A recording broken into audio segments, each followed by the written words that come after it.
I, like most people nowadays, used to have a problem of getting to sleep. I would end up going to bed and I would end up scrolling on that thing I'm recording on right now for an hour or more most nights.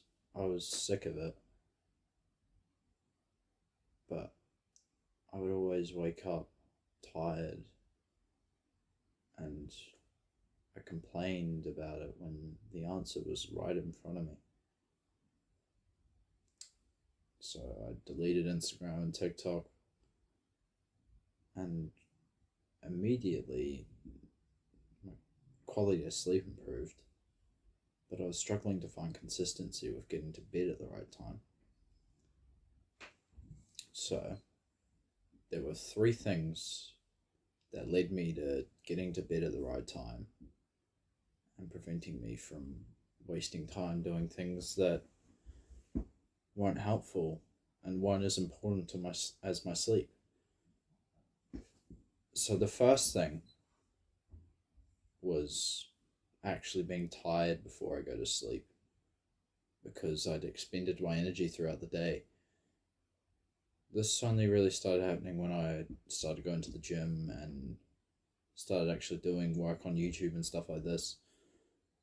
Because before that, if I think about it, I wasn't really using my energy throughout the day. So no wonder I got to bed and I wasn't tired. The second reason that I think helped me, or the second thing that I think helped me on this, was reading before bed instead of going on my phone. Because I find that reading will make me tired, especially when I'm in my bed specifically, as it sort of relaxes my mind because it sort of slows down thoughts and lets me just think about whatever I'm reading. So that is another thing that helped me. But the third and most important thing that I think was the reason that I was able to get more consistent at sleeping. I'm still not perfect, but I'm definitely way better than I used to be. It's the habit tracker. So, what is the habit tracker? Well, if you've been in the self improvement scene, you probably know what it is. But basically, the habit tracker is a piece of paper that you have on your wall.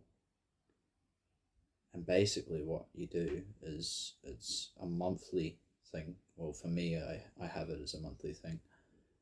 And basically, at the top, you have all your habits, and it allows you to tick them off when you achieve them. And when you don't, you put a dot or a cross. And you do it throughout the month, so you have the days down the side. You can use this to track starting good habits and new habits, such as meditation or going to bed earlier or waking up at the same time every day, or what else? Reading more, stuff like this. But you can also use it to track reducing bad habits. So for me, it's reducing my consumption of YouTube to under an hour at the moment. I'm slowly pushing it down. It's abstaining from corn and masturbation. Yeah, so it can be for building good new habits, or it can be for breaking down bad old ones. So it can serve both purposes.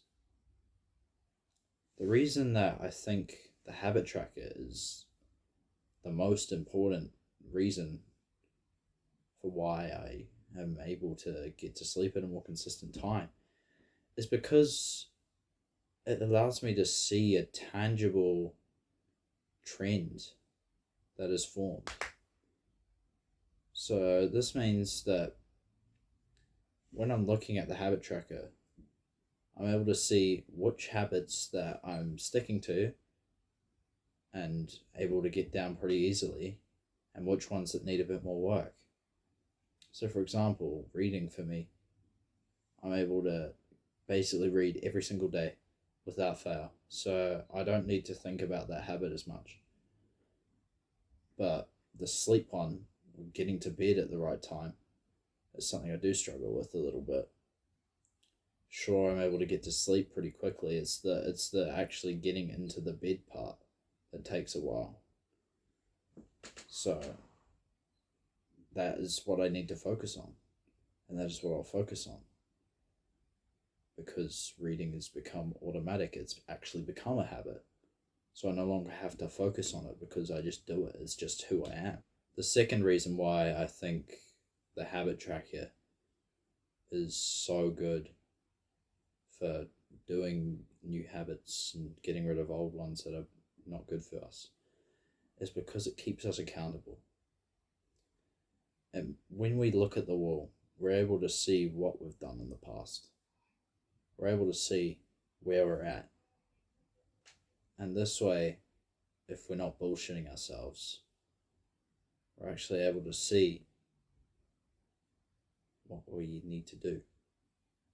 This way we don't need an accountability partner because we've got one on our wall.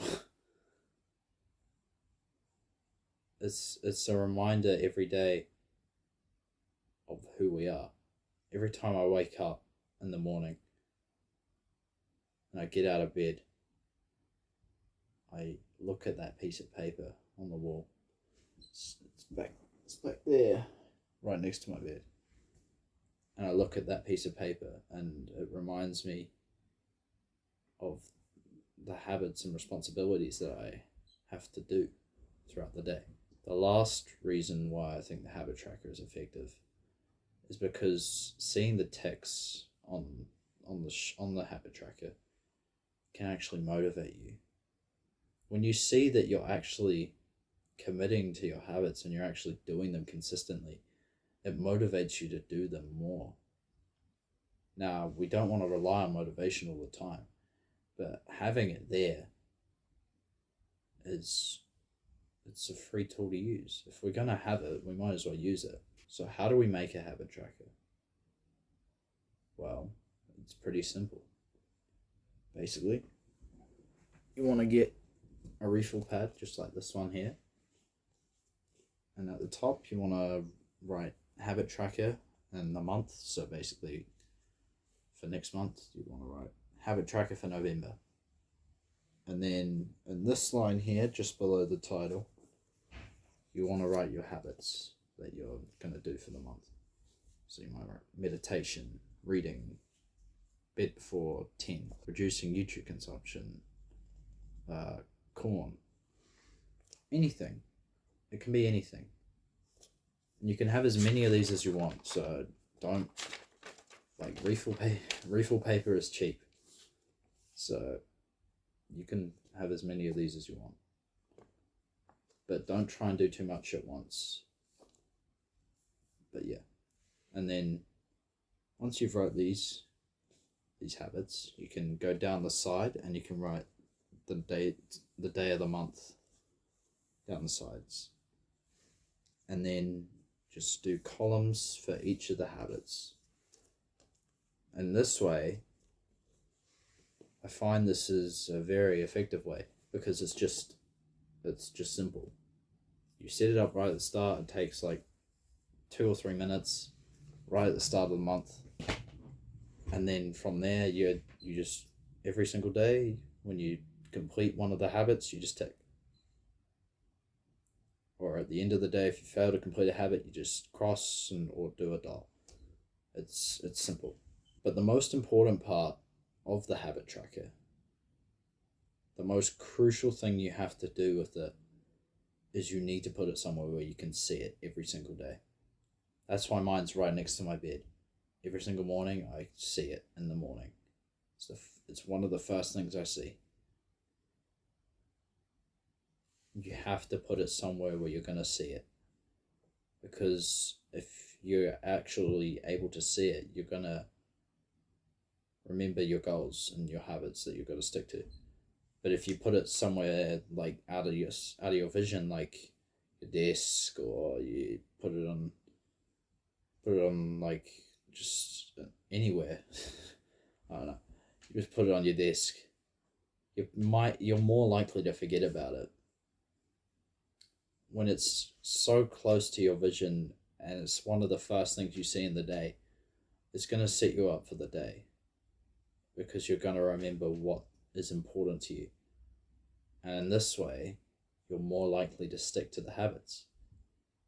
So make sure you put it in somewhere where you can see it easily and where you can easily just access it and tick it across.